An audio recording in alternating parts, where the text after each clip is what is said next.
नमस्कार, स्वागत है आप सभी का भारत सर्किल न्यूज़ में और मैं हूं विनय। लेकर आया हूं आपका अपना पसंदीदा कार्यक्रम चुनाव 2022 विशेष। लगातार हम विधानसभा के दौरा कर रहे हैं और अलग अलग विधानसभाओं में जाकर वहां से अपनी चुनावी दावेदारी करने वाले प्रत्याशियों से रूबरू आपको करा रहे हैं। उसी श्रृंखला में हम पहुंच चुके हैं आगरा छावनी विधानसभा के बहुजन समाज पार्टी के प्रत्याशी भारतेंद्र जी के पास में, जिनका नाम बहुत है और काम भी बहुत है, जिन्होंने लगभग एक दशक से समाज सेवा में अपने योगदान को देते आ रहे हैं और बहुजन समाज पार्टी के बैनर तले इन्होंने दावेदारी की है। ऐसे में जो आगरा छावनी का क्षेत्र है, वर्तमान में जीएस धर्मेश भारतीय जनता पार्टी की तरफ से यहाँ के विधायक हैं और उन्हें राज्य प्राप्त मंत्री का भी दर्जा मिला हुआ है। लेकिन वास्तविक हकीकत जो है इस क्षेत्र की, वो हमने आपको अपने एक न्यूज़ के पड़ताल में दिखाई थी। यहाँ की जनता खुश नहीं है और उस खुशी का ही शायद फायदा बहुजन समाज पार्टी को मिलने जा रहा है। आपका बहुत बहुत स्वागत है हमारे। जी धन्यवाद।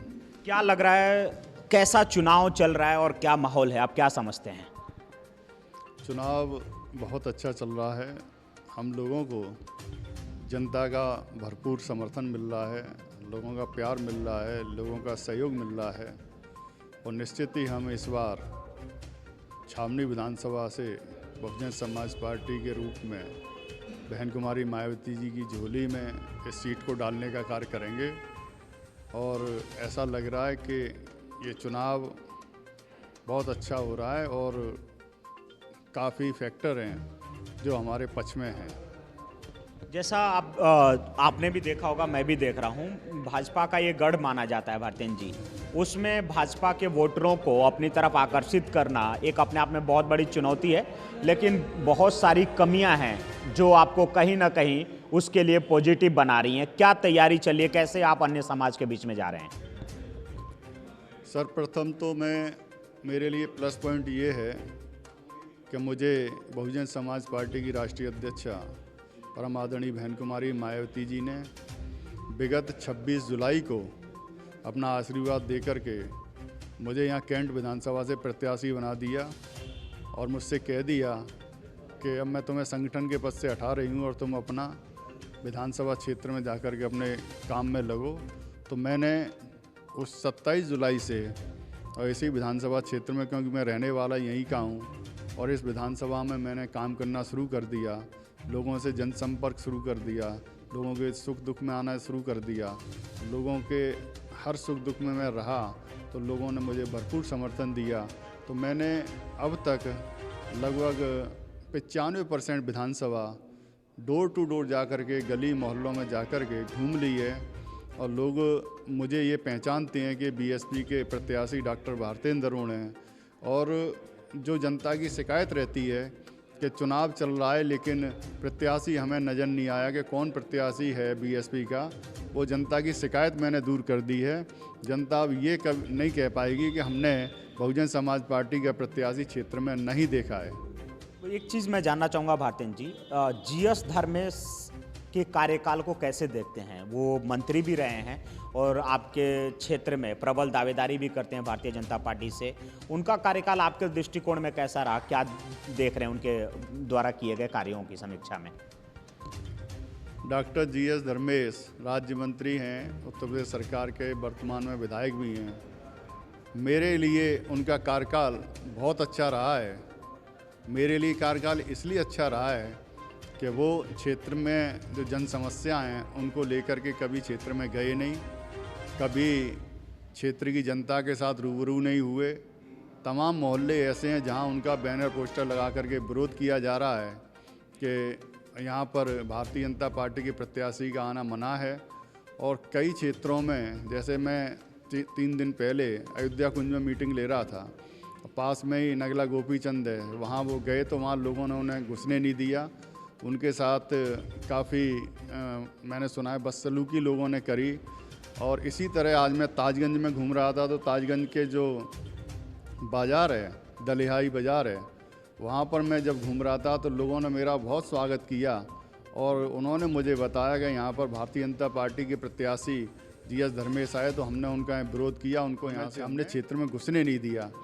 तो ये फैक्टर हमारे लिए इतना अच्छा है कि जो भारतीय जनता पार्टी का वोटर है, सपोर्टर है, जो हमें कभी वोट नहीं करता था, सपोर्ट नहीं करता था, वो आज हमें बुला करके हमारा सम्मान कर रहा है, हमें अपने यहाँ बिठा रहा है और हमें आश्वस्त कर रहा है कि हम इस बार बहुजन समाज पार्टी को वोट करेंगे और अपने प्रत्याशी के रूप में हमें स्वीकार कर रहा है। तो ये इसलिए उनका कार्यकाल मुझे अच्छा लग रहा है कि उनकी वजह से, जो उन्होंने कार्य किए हैं उनकी वजह से हमें जनता का, जो कभी जनता हमें जन समर्थन भारतीय जनता पार्टी की नहीं देती थी, उससे हमें जन समर्थन मिल रहा है। तो इसलिए मेरे लिए उनका अच्छा कार्यकाल है। डॉक्टर साहब, एक फैक्टर हमने देखा आपके इस विधानसभा क्षेत्र में, एक आपके समक्ष ही दावेदारी कर रहे हैं सिकंदर, कांग्रेस पार्टी ने उन्हें अपना प्रत्याशी बनाया है। आपका एक अच्छा खासा वोट बैंक उनकी तरफ भी डाइवर्ट होता नज़र आ रहा है। क्या लग रहा है आपको कि आपके लोग आपके साथ हैं या कहीं अंदर अंदर भटक रहे हैं?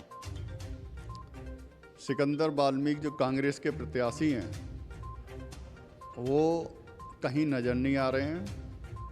उनके समाज में कल मैंने लगातार 11-12 बैठकें करी, जगह जगह मैं गया, लोगों ने भरपूर समर्थन मुझे दिया और लोग परेशान हैं इस सरकार की नीतियों से, इस सरकार की पॉलिसियों से। इस सरकार ने जो बेरोजगारी की मार दी है, जो भ्रष्टाचार की मार दी है, जो महिला सुरक्षा की मार दी है, जो अच्छे दिन का वादा करके लोगों के सपने तोड़े हैं, तो इस वजह से लोग इनकी सरकार से बहुत नाराज़ हैं। इसका एडवांटेज बहुजन समाज पार्टी को जनपद आगरा में मिल रहा है, क्योंकि वाल्मीकि समाज के वो प्रत्याशी हैं। तो वाल्मीकि समाज के साथ अभी एक अरुण वाल्मीकि वाली घटना लोहा मंडी थाने में हुई, जगदीशपुरा थाने में, उससे पहले बहन मनीषा कांड हुआ हाथरस में। तो ये ताज़ी जो घटनाएं हुई हैं कई, तो उससे वाल्मीकि समाज अपने आप को समझ गया है कि हमारा भारतीय जनता पार्टी में हित सुरक्षित नहीं है, कांग्रेस में हित सुरक्षित नहीं है। हमारा अगर हित कहीं सुरक्षित है तो बहन कुमारी मायावती जी के साथ हमारा हित सुरक्षित है, क्योंकि बहन कुमारी मायावती जी ने अपनी सरकार के दौरान 1,08,848 सफाई कर्मचारियों की नौकरी निकाल करके उनको रोजी रोटी देने का कार्य किया।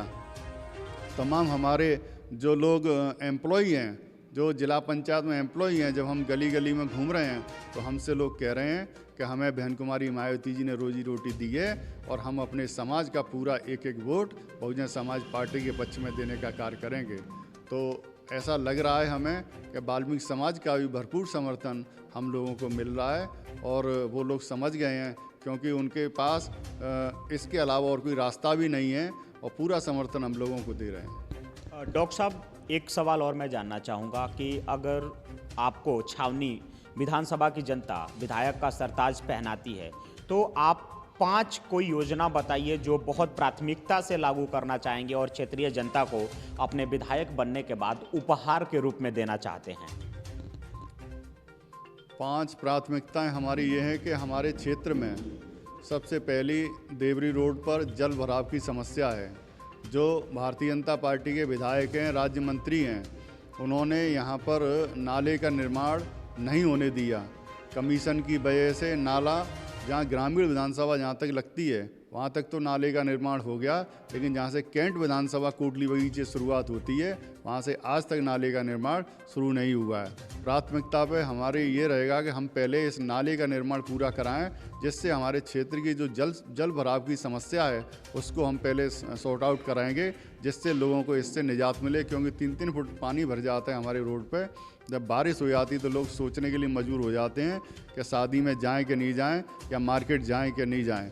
दूसरा, नरीपुरा क्षेत्र में नाले की विकराल समस्या है, वो भी हमारे विधानसभा क्षेत्र में, उसको भी हम लोग समस्या का समाधान कराएंगे। तीसरा, स्मार्ट सिटी के नाम पर जो ताजमहल के आसपास तमाम इन्होंने स्मार्ट सिटी के जो अधिकारी कर्मचारी हैं उन्होंने पूरा क्षेत्र खोद के फेंक दिया है।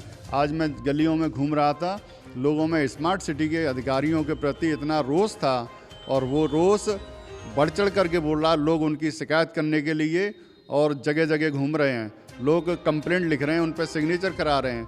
आज एक सुप्रीम कोर्ट की वकील मिली हमें वहाँ पर, वो कह रहे हैं कि हमारा सिस्टम पे से भरोसा उठ गया है। तो हमारी दूसरी प्राथमिकता ये होगी कि उस जो टूरिस्ट प्लेस है उसमें जो स्मार्ट सिटी के काम चल रहे हैं उनको हम लोग अच्छी तरह से उसको कराने का कार्य करें। तीसरी प्राथमिकता, क्योंकि ये ताजमहल भी हमारे क्षेत्र में लगता है, ताजमहल के पास जो लोगों ने, जो हमारे मतलब टेम्पो वाले लोग हैं, वो बहुत परेशान हैं। वो प्रशासन की मिली भगत से और भारतीय जनता पार्टी की लोगों की मिली भगत से वहाँ पर लोगों को सीएनजी के टेम्पो रोक दिए हैं। वो लोग अपनी रोजी रोटी के लिए बहुत परेशान हैं। वो इतने परेशान हैं कि आज हमसे अपना दुख दर्द अपना बयान कर रहे थे कि भाई साहब हमारा ये कैसे ये बैरियर हट जाए तो हमारी रोजी रोटी शुरू हो। चौथा, यहाँ पर बैराज की समस्या है। बैराज की समस्या के लिए हमारी सरकार बनती है तो हम उसको भी प्रायोरिटी पे कराने का कार्य करेंगे। खंडपीठ की यहाँ पर समस्या है, खंडपीठ की समस्या के लिए भी हम पूरा प्रयास करेंगे खंडपीठ की स्थापना जनपद आगरा में हो। तो ये प्राथमिकता हम लोग यहाँ पर कराने के कार्य करेंगे, क्योंकि ये छावनी विधानसभा आगरा का हार्ट है। तो इसमें हमारी एक प्राथमिकता ये रहेगी कि यहाँ एक इंटरनेशनल स्टेडियम भी बनवाया जाए, जिससे मैच जो होते हैं इंटरनेशनल मैच वो भी आगरा में हो। क्योंकि हम आगरा को 7 वंडर्स में तो पाते हैं, लेकिन जब मैच की बात आती है तो दिल्ली में होता है, जयपुर में होता है, लेकिन आगरा में नहीं होता है। तो ये हमारी प्राथमिकताएं होंगी और इनमें हम कितना सफल हो पाते हैं हम लोग प्रयास पूरा करेंगे, कोशिश करेंगे।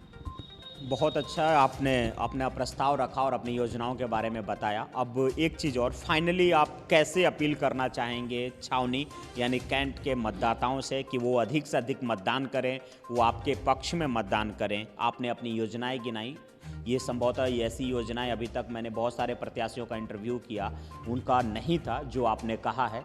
तो फाइनली आप कैसे आमंत्रित करते हैं मतदाताओं को कि मतदान केंद्र तक पहुँचे और बहुजन समाज पार्टी को अपना समर्थन दें?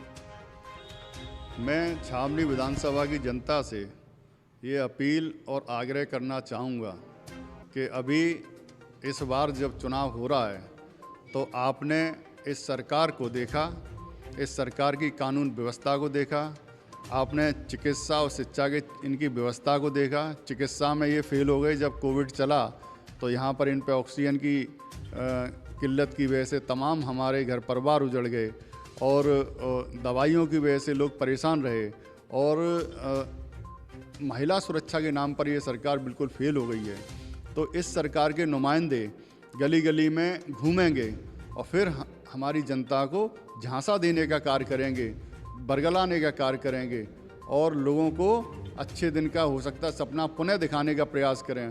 तो मेरी क्षेत्र की जनता से अपील है कि इनके झांसे में नहीं आना है।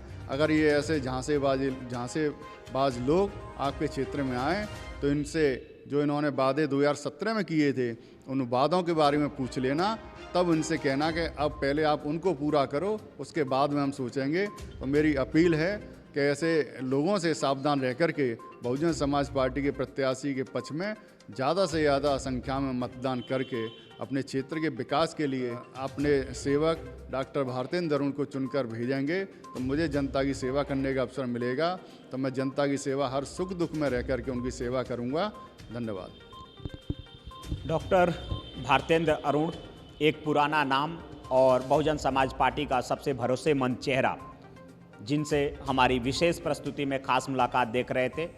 बहरहाल हालात कुछ भी हो, लेकिन अब ये देखना होगा कि 10 फरवरी को जब आगरा के विधानसभाओं में मतदाता अपने मत का प्रयोग करने के लिए ईवीएम मशीन के पास पहुंचते हैं तो किस बटन को दबाने में इंटरेस्ट रखते हैं?